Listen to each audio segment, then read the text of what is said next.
हरे कृष्ण. श्रीमद भगवत गीता जशी आहे तशी अध्याय 13. अध्यायाचं नाव आहे क्षेत्र क्षेत्रज्ञ विभाग योग. 29व्या श्लोकाचं तात्पर्य दुसऱ्या ओळीपासून वाचायला सुरू करत आहोत. सुरू करण्याआधी श्रील प्रभुपादांना प्रार्थना करूया. हे श्रील प्रभुपाद, आम्ही भगवद्गीता हा ग्रंथ वाचून समजून घेण्याचा प्रयत्न करीत आहोत. त्यासाठी आम्हाला आशीर्वाद द्या. धन्यवाद प्रभुपाद. परंतु जर मनुष्याने जाणले की परमेश्वर हा परमात्मा रूपाने सर्वत्र स्थित आहे, अर्थात भगवंतांची उपस्थिती सर्व सजीव वस्तूंमध्ये तो पाहू शकला, तर विनाशकारी प्रवृत्तीमुळे तो स्वतःचे अधःपतन होऊ देत नाही आणि म्हणून हळूहळू त्याची आध्यात्मिक जगतामध्ये उन्नती होते. तर विनाशकारी प्रवृत्ती म्हटलं आहे. तर असा व्यक्ती आहे जेव्हा तो भगवंतांची उपस्थिती सर्व सजीव वस्तूंमध्ये पाहू शकला, तर विनाशकारी प्रवृत्तीमुळे तो स्वतःचं अधःपतन होऊ देत नाही. तर ही विनाशकारी प्रवृत्ती म्हणजे काय? तर या प्रवृत्तीमध्ये व्यक्ती आहे तो भेद करायला लागतो. तो म्हणतो हे माझं आहे, ते तुझं आहे. पण आपण जाणलं पाहिजे की सगळं भगवंतांचं आहे. जर आपण कोणत्याही वस्तूला भगवंतांची वस्तू म्हणून मानलं नाही, तर त्या वस्तूंप्रती, त्या वस्तूसाठी आपली भोग भावना वाढायला लागते. जसं हे शरीर आपल्याला भगवंतांकडून मिळालं आहे, मात्र आपल्याला वाटतं की हे शरीर म्हणजे मी आहे, हे मन म्हणजे मी आहे, या शरीराच्या संबंधित वस्तू आहेत त्या माझ्या आहेत, ह्याचा मी उपभोग घेणार. अहम ममेती ही भावना आपल्यात वाढायला लागते. आणि मग अशी भावना माझं ही भावना वाढली की मग भगवंतांना काही अर्पण करायचं कोणी सांगितलं तर वाटतं की का बरं असं भगवंतांना अर्पण करायचं, का बरं नैवेद्य दाखवायला सांगतात, का भगवंतांना द्यायचं. आज द्यायचं झालं तर मी अगदी थोडंसं देईन, 5% देईन. का बरं मी पूर्णपणे भगवंतांना शरणागती पत्करायची, भगवंतांची शरणागती पत्करायची. मात्र वैष्णवाचार्य समजवतात की भगवान श्रीकृष्ण इतके दयाळू आहेत की त्यांनी, आपण सगळे भगवंतांना सोडून आलो आहोत, पण भगवंतांनी आपली साथ कधीच सोडली नाहीये. आणि भगवंत या भगवद्गीतेच्या माध्यमातून, अर्जुनाच्या माध्यमातून आपल्याला असं मार्गदर्शन करतायत की जेणेकरून आपण या भौतिक जगताच्या बंधनातून सुटू शकू.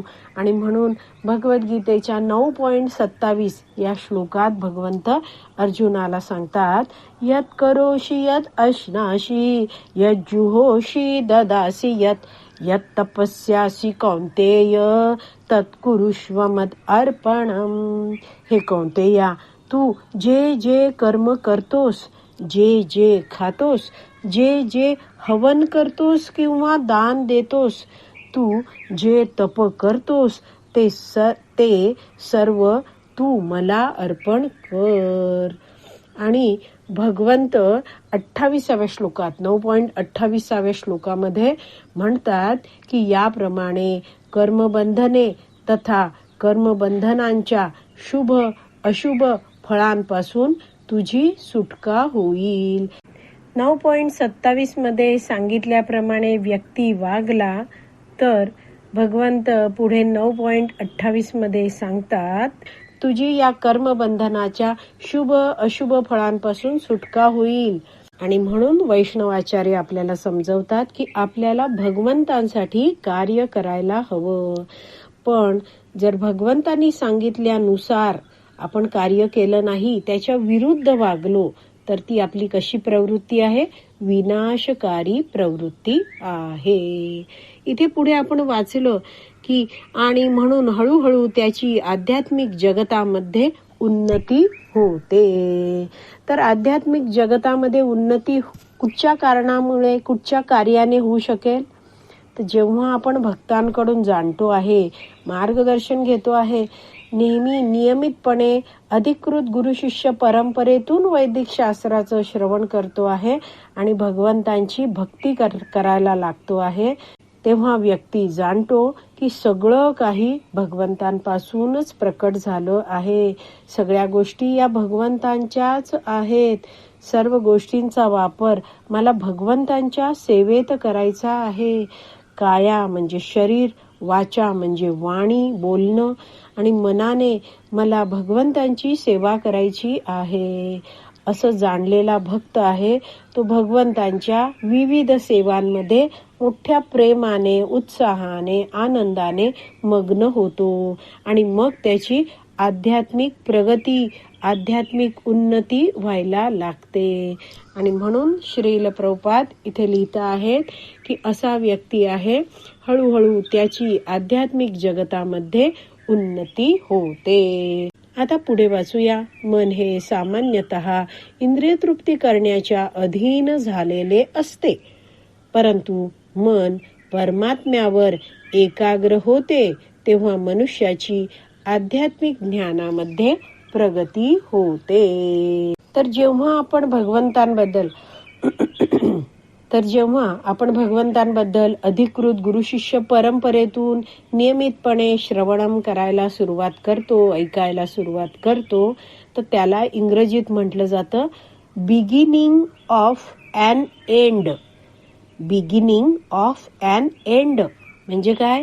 एका अंताची सुरुवात. बिगिनिंग म्हणजे सुरुवात, एंड म्हणजे अंत, शेवट. तर एका अंताची सुरुवात म्हणजे काय तर जरा जाणून घेऊया.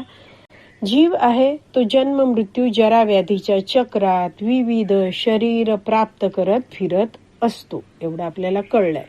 पण आता अतिशय महत्वपूर्ण असा मनुष्य देह प्राप्त केला आहे त्या जीवात्म्याने आणि त्याला भक्तांचं मार्गदर्शन मिळालं आहे आणि त्याचं भक्तिमय जीवन सुरू झालं आहे. तर मग लवकरच त्याचं कर्मबंधन आहे ते संपणार आहे. कारण जसजसं हा व्यक्ती भगवंतांबद्दल आध्यात्मिक ज्ञान आहे ते सगळं श्रवण करत जातो, तसतसा त्याचा भगवंतांबरोबरचा संबंध आहे तो त्याला जाणवायला लागतो, समजायला लागतो आणि हळूहळू तो संबंध आहे तो दृढ व्हायला लागतो. भगवंतांची सेवा करून, भगवंतांबद्दल श्रवणम करून, भगवंतांचा नाम जप करून, तर अशा सगळ्या विविध कार्याने हा भक्त आहे तो भगवंतांशी जोडला जातो.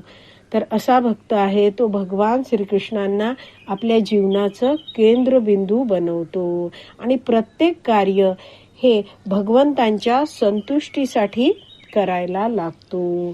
आणि म्हणून इथे श्रील प्रभुपाद समजवत आहेत की मन परमात्म्यावर एकाग्र होते तेव्हा मनुष्याची आध्यात्मिक ज्ञानामध्ये प्रगती होते. अशा प्रकारे आपण हा 29वा श्लोक आहे तो समजून घेण्याचा प्रयत्न केला आहे. आज इथेच विराम देऊया. श्रीमद भगवद्गीता की जय. श्रील प्रभुपाद की जय. हरी बोल.